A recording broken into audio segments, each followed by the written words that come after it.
Yeah, first of all, I must really say I'm very honored, very pleased to be a member of this amazing society. And of course, thank you very much for inviting me to talk to you shortly, 20 minutes. Of course, the Humboldt Forum, the Museum Island is a big project. One could talk a lot about that for hours. Of course, I will not do that. But this three topic, postcolonial provenance research, transcultural cooperations, and restitution practices, I think these are challenges for museums in the last 5 to 10 years, which become more and more important, not only in Germany, not only in Europe, also in the US. And I think it's also a chance to develop museums into the future. The Prussian Cultural Heritage Foundation, it was already said in the introduction. I always say it, to make it short, it's something like the German Smithsonian. So we have 25 museums, National Library, archives, several research institutes, more than 2,000 employees. It's by far largest cultural institution in Germany. And of course, the Berlin Palace, which was rebuilt, a decision which was taken by the German parliament 25 years ago, and you can see it, no, you can see it here in this old picture. This was the core of all these institutions. The Art and Wonder Chamber was in the palace. This is where the museums have been born, the museum collection. The National Library was there. The National Archive of Prussia was in this building. So in a way, it's the origin, and later it shifted over to the Museum Island. The Museum Island, the first public museum built. The brain behind that was Wilhelm von Humboldt, but the first museum. And what is so interesting, it was built at the beginning of the 19th century, opened in 1830, after the Napoleonic Wars. So Prussia was devastated, financially ruined. And what did they do? They built, with the best architect of its time, the first public museum. And this was so important that for Wilhelm von Humboldt there have been 3 pillars for the future, because the lessons learned from the Napoleonic War is we had no citizens which really felt responsible for society and for the state. Is a school reform, second, this modern concept of university, the combination of research and teaching, and the museum, the aesthetic education of the citizen. And later, a few decades later, then in the second half of the 19th century, the whole Museum Island was built, and the idea by Frederick Wilhelm IV, Prussian king in the middle of 19th century, was to build behind this first museum an island full of different museums for different collections. And of course, then it was finished in 1930, the Second World War, heavy destructions. This was the east part of Berlin, so it was in GDR. I have to say, they repaired the buildings, but there was no real serious refurbishment. So this we are doing now, since more than 20 years, and it still will take some time. But this will be the image when everything is finished. You have here the old National Gallery is finished, the new museum, which was a ruin until the late 1990s. So it was reopened in 2009. The new building, entrance building, the Bode Museum is finished. The Pergamon is under refurbishment now. This is a real long story still to finish this unique place. And I have to say that opposite of the Museum Island, we have this archaeological center. So all the scientific functions, labs, thousands of cuneiform tablets, papyrus collections, etc., etc. An enormous library has been, which was spread among these buildings here, was taken out and concentrated here in a research center where from all over the world people are coming and working on the collections, on the study collections, and also on the different archives and libraries. And of course, the Museum Island is the great idea of the 19th century, of the Humboldt brothers and others, to show to the people the cultural development and historic development of Europe with its roots in the Near East. But today, the enlargement of the Museum Island, in a way, took place by the decision of the German parliament to rebuild the city palace of the Prussian kings, from the building from the Baroque period, from the 18th century. And there was a question, what to use it for? And there was a long discussion. At the very end, they took a good decision, because they said, okay, we will make a cultural center out of it. And if we live in a globalized world, we need really to have all cultures on this Museum Island, all world cultures, and 2 museum collections, the Ethnological Museum and the Museum of Asian Art, which have been in the fringes of Berlin, is very southwest, came into the center, and in a way as a dialectics of history, came back to this place of origin and occupied the whole building, partly rebuilt building for a cultural center in this sense. And the idea of seeing a connection between the museum island, you see here, and the palace, this was an old idea. These are drafts from the middle of the 19th century. One even thought about building this connection between the museum island and the palace, because the palace was, in a way, the origin of this collection, as I already mentioned. The palace was, during the war, it was heavily damaged, but not too bad. There have been exhibitions in the 46, 47, but then it was a decision by the East German Communist Parliament to say it's a symbol of monarchy, of feudalism, of militarism. We have to take it off. And they blasted it. It took more than 1 year to take this huge building off. There was a lot of protest because it was considered as the most important Baroque building in the northern part of Germany. But nevertheless, it was removed. But then, after the German unification, there was a long debate what should come at this place, and the decision, as I said, was taken more or less 25 years ago to rebuild the palace, but only partly, and inside to use it as a cultural center, and it was called Humboldt Forum. Humboldt Forum, dedicated to both brothers Humboldt. By the way, I suppose that Alexander von Humboldt was a member of the society. At least he was here and met Thomas Jefferson in Washington. It was a famous debate about slavery with him. Alexander von Humboldt, of course, the scientific discoverer of Latin America with his expeditions, and of course Wilhelm von Humboldt as a linguist, also dealing with languages in the Pacific, with languages, the Basque language in northern Spain and others. So both stand as their generation as this really cosmopolitan scientists, cosmopolitan scholars, which believed in the equivalence of world cultures. And therefore the idea was to name it after the Humboldt brothers.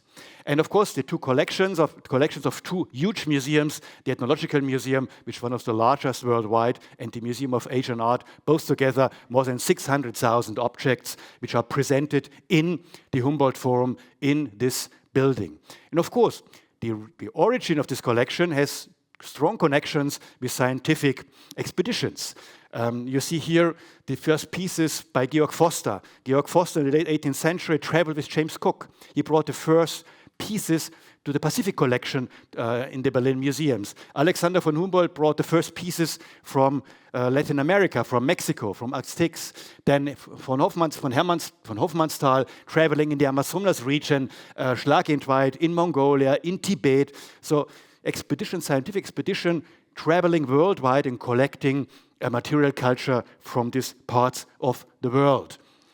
But of course, there's also another part of this story, and we are becoming closer to the topic, the colonial story which is behind. And of course, especially the 19th century, for Germany, the later 19th century, the collecting was strongly connected with colonial history. A very famous case are the Benin bronzes. You know that the kingdom of Benin, historical kingdom of Benin, which is in the southwestern part of today Nigeria, the British approached to occupy that. They sent a delegation there.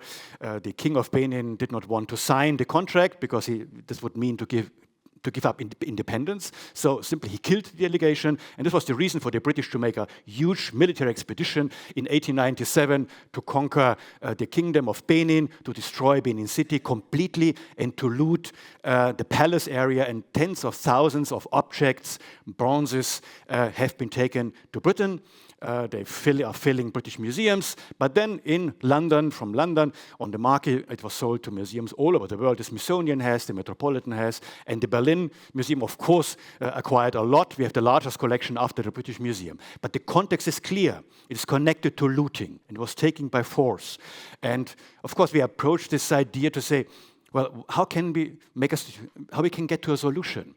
And I was one of the three persons who had to negotiate with Nigeria, with the central government in Abuja, with the Oba, the historic king of Benin, and also with the governor of the Benin bronzes.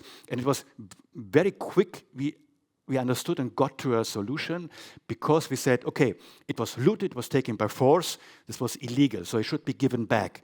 But on the other hand, and even our African counterparts wanted from the beginning that, of course, we want that this injustice is recognized, but we also want, of course, that this object in the future can be seen in museums in Berlin all over the world.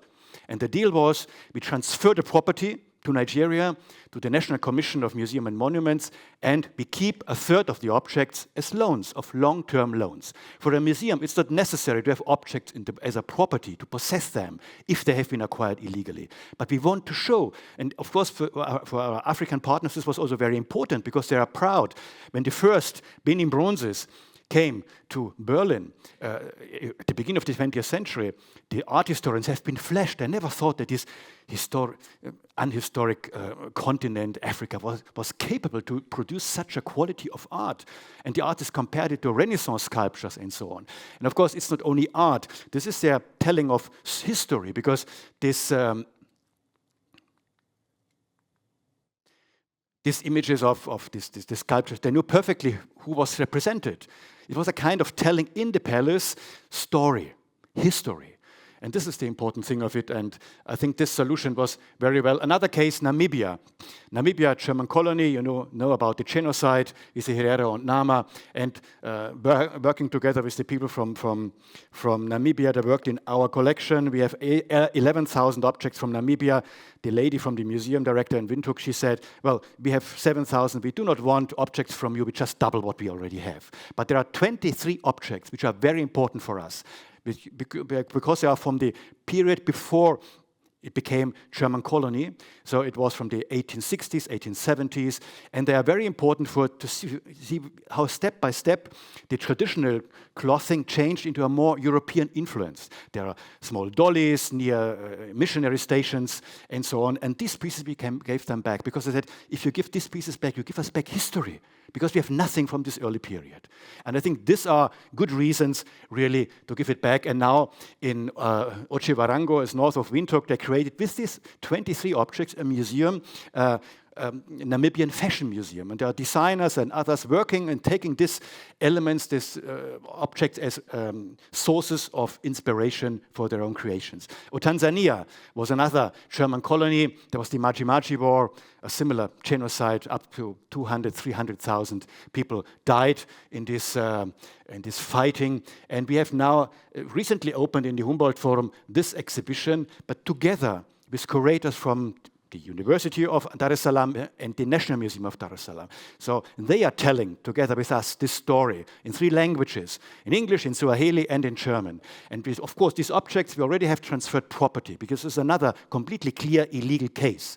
But we said, and we agreed, that we have to tell this story to the German public and to the people who come to Berlin, because in Germany, people mostly never heard about the Maji Maji War, and it's important to explain it. So this will be shown here for 1 or 2 years, and then the objects go back to Tanzania forever. Similar cases in Cameroon. I mean, in Gonzo, this is a figure, and we have been contacted by someone from this area. It's near the border to Nigeria.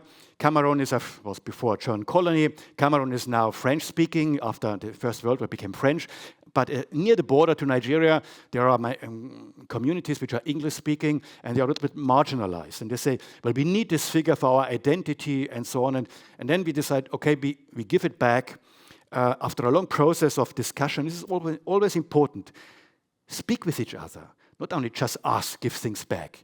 Because for us, they also have, in the meantime, an importance. But in all these cases, talking to each other, through conversations, we found very reasonable solutions. And now we wanted to give it back for the time being. And this is another challenge, working with Africa, because the community wants it back, we want to give it back, but the national government still sees problems. And we are in talks since more than 1 year.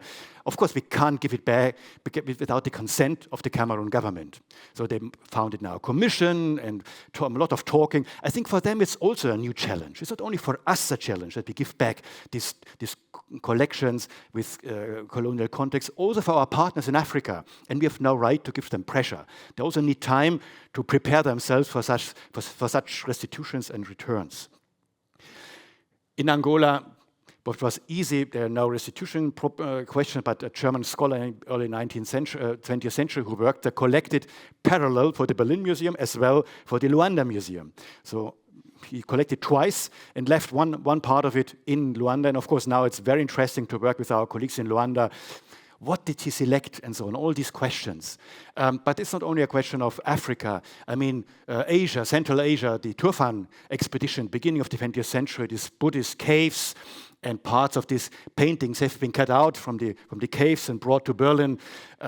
China is not asking them back. There are others in Sweden, in Russia, in France, all these countries. We did expeditions in Central Asia, in Xinjiang, in this area.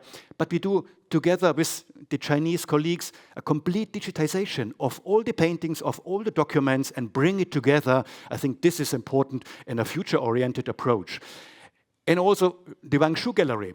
We had a gallery for Chinese imperial art of the 18th century, and the designers did not present something which convinced us. So we simply said, okay, then we asked Wangshu. He's a very famous architect and artist, Pritzker Prize winner, and he designed, in the sense, with traditional material, this gallery, this important gallery. This is also a way of cooperating, giving in other hands, and let them say and decide how they would present their heritage in this building.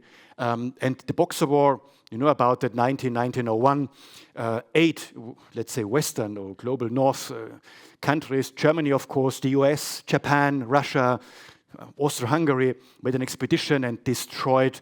I wrote a book recently about that, about cultural destructions. It's unbelievable massacres. They destroyed the palaces, the Forbidden City, and looted. And our museums are full of stuff which came from this looting in the Boxer War into the art market and then into many museums. And it's not only, also in our colleagues with the contact with Chinese colleagues, it's not the most important question to give all this back. But it's so important to work it, to reconstruct history. And of course, it's still traumatic for the Chinese, and they still did not forget what happened in this Boxer War. And if we want to get into a different future, I think we have to recognize what happened. This does not mean that everything has to be given back. Their museums are overloaded with objects, but we have really to consent what happened and to acknowledge it. And this is a way of really working together. Or now coming to Africa, the Chugach Corporation in Alaska, they studied their collections of their ancestors in different European museums. They have been in Berlin. We have about 200 objects. And when they finished their study, they came up to me and said, look, you have 200 objects of Chugach. We finished our work now, but there are 9 objects which have been taken. They saw it in the inventory books, have been taken from graves. So graves have been opened to take out objects. But graves, not archaeological, 3,000 years old, but graves from the late 19th century. This was forbidden, of course. And okay, this we will give back. So these 9 objects we transferred already back in Alaska. And since then, with a very strong and close connection, continuous exchange of ideas. Young people are coming from Alaska, working on our collection, and vice versa. And I think this is a way into the future. Or the Omaha. There was this Laflèche, Francis Laflèche. He was a chief of the Omaha, and at the same time, he was anthropologist. And the first director of the Berlin Museum of Ethnology asked him, buy 60 objects which represent your community. And the museum bought this, and they never have been shown. And now in the Humboldt Forum, they are exposed through a cooperation with the Omaha Corporation in Nebraska. We did this exhibition together. And imagine, it never has been exposed. Imagine for today's Omaha coming out of Nebraska and looking at this collection, what Laflèche, and everybody knew him, what 100 years ago, which object did he select, what should represent in the best way his community? And these are the interesting questions which we are following. Orikogi in Colombia, 2 masks which have been taken in the early 20th century. It's not very clear, was it legal or was it illegal? Not always you can really decide this very precisely. But then when Pedro, the president of Colombia, came to see the federal president in Germany, we used the opportunity to give over the 2 masks following the UNESCO Convention for the Rights of Indigenous People. Because they say these 2 masks are so important for us that we would like to have it back. And we gave it back. That means one can give things back, but by far our museums, of course, will not be empty. But it's not only the restitution. I mean, the Amazonas Basin, we are cooperating with indigenous communities in Venezuela, in Colombia, in Brazil. They are coming each year, a group of them, working on our collections. And there's no question of restitution. All this has been acquired legally, but for them, and they also do not want, because if we give certain things back, they are very symbolical. So it's even dangerous for them to get things back. They don't want to have them back. But of course, they want that their voice is heard in the exhibition. And so you see this roundish design of this part of the exhibition. Their concept of the world, of their cosmos, is like a roundhouse. And this is expressed and explained also in audio guides in this part. So they are heard, their voice is heard. Their ideas about the objects, which for them are not objects, they are beings. And this is heard, and this is fascinating to visitors. And I mean, this is so important in these kind of cooperations. And now we have a global cultural assembly, once gathered up to 100 colleagues from Tanzania to Alaska and from Bolivia to Korea, all over the world where we have the collections from, and we work on this. They give their ideas. We had workshops a whole week about the developing of the exhibition, what should be changed in the future. They have now a permanent delegation, which is meeting 2 or 3 times a year, and they're independent. They have their rooms in the Humboldt Forum, but working independently. And they will provide us with their ideas, but it's important that they can work there independently. And of course, colonialism is not only a question of the Global South. The Sami in Northern Europe, in the north of Finland, Sweden, and Norway, we have a large collection. It's the same situation. We are working with communities within Europe, because of course they also have been repressed. The cultural belongings have been taken away from them, and it's so important that their voice also wants to be heard in the exhibition of this collection. So these are very fruitful cooperations, and to end up, the last is human remains, another large topic. We get back objects, and you see how important it is to New Zealand, to the Maori, to Aborigines in Australia. This is always a ceremony when you cannot just send things back. There's a real ceremony, and this we had recently in November last year, 2 children mummies from Torres Strait Islands, it's north of Australia. And it was really touching to see how important it is, what it means for them to get back their ancestors. And of course, we have taken over from the Museum of the Charité more than 6,000 skulls. They collected skulls for this at the late 19th, early 20th century, for this anthropological research to group people, to define populations by measuring skulls. Therefore, they only collected skulls. But they have been collected by opening graves from living community. This would be as if you go to a church and open a graveyard and take out the skulls. This is completely impossible. This is forbidden. And we say it's clear we want to give all this stuff back. But of course, we have to reconstruct. We have to do our homework first. We have to reconstruct to whom give it back, which community to which community they belong. And we do this work also together with anthropologists. Here we had workshops in Rwanda, in Togo, in Cameroon. This is a large challenge as well, but we are very well cooperating and trying to give this back. But here there's an interesting issue that this is then the last image. The countries, again, the national governments are not really very convinced to accept that. I mean, I can imagine if Rwanda receives 700 skulls, what to do with them. It's not an easy question. But also we have to give them time. They have to prepare themselves as well. But in this case, we had from, this I have to tell, we are from Tanzania. There are known 2 leaders which organized several, but from 2 we know the descendants. We organized the war, the resurrection against the Germans, the German colonial power. And they have been taken prisoner, they have been killed, and the skull has been sent to Berlin. And there has been, of course, we cannot do it with 200 skulls, but we had from this area 7 skulls, which maybe could belong to these people, to these families. We took saliva samples from the descendants, and we had really, and this is what, like the needle in the haystack, we had 2 matches. So we had the skulls of the great-great-grandfathers of these people. And of course, they came up to me. He gave me such a hug. He was so happy because, of course, there was an oral tradition. They talked about their ancestors, what they did. And there's no grave. He disappeared. He was taken by the Germans. The skull was taken away. And here we have the chance to give it back, but we still are waiting for the consent of the Tanzanian government. I don't know what happens, but it's a strange game they are doing. But of course, this is something which I hope soon will have a solution and will heal also a little bit the wounds of the past. And you see the Humboldt Forum and the Museum Island now a real center of world cultures, but a lot of work remains for us, and I think I could give you some impressions about it's not, we have to define and identify injustices and then to find the best way how to deal with it. To recognize is the first step, and then restitutions, keeping loans, they are always a solution. And my learning was, if we really want a new relation to the so-called global South, then we can really make on this way. And do not underestimate the power of soft power as cultural cooperation. It is very important for the understanding between people and nations. Thank you very much.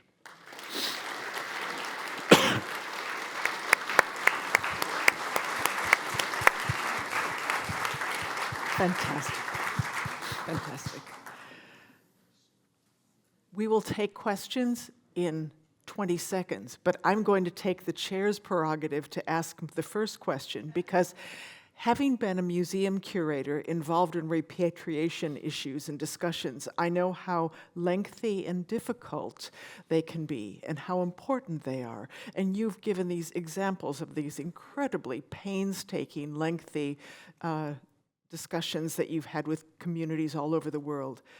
Do you think that Germany's recent 20th century history of having difficult discussions about Nazi Germany, about the reunification of the Germanies, about immigration most recently, do you think this history of having difficult discussions is helping you be a better arbiter, a more effective negotiator in these forums?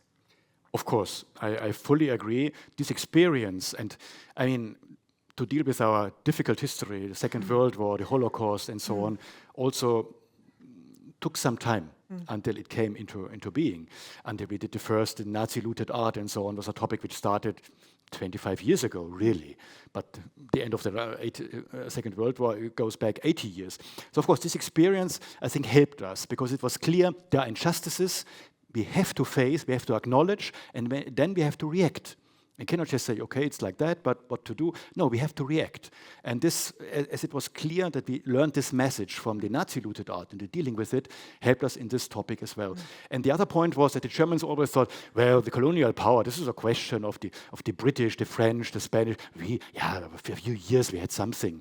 Of course, this is true in a way. It was a short period, but it was Namibia, Tanzania, it was very bloody. And the Germans have been really very cruel. And of course, suddenly, when this came up, let's say 10 years ago in the German public, people suddenly became aware because there's no school book on history where the German colonial power is taught. Like, oh, we also have this. And there was really a strong tendency in the public that this has to be addressed by the museums. Their public expects answers which can be shown in museum exhibitions, but also in acts, in restituting things. So these two things, the experience, but also the sudden awakening. Oh, we also had a colonial power which was very brutal, so we have to react somehow. Fantastic. Questions for Dr. Parzinger? Please give your name and where you're from.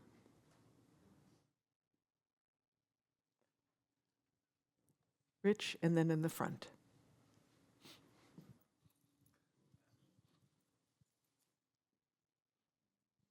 Yeah, Rich Schiffer in Indiana. What factors do you take into account that make you decide whether and when to give back historical artifacts to countries of origin that might not be able to keep them safe?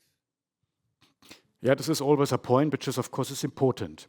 So the reasons to give back is when things have really been looted or taken by force, by military actions and so on. So I do not say that everything this comes from other parts of the world is per se illegal and looted, because then what do we want? In German museums, only German art? I mean, this is ridiculous. So if it's a clear a context of injustice.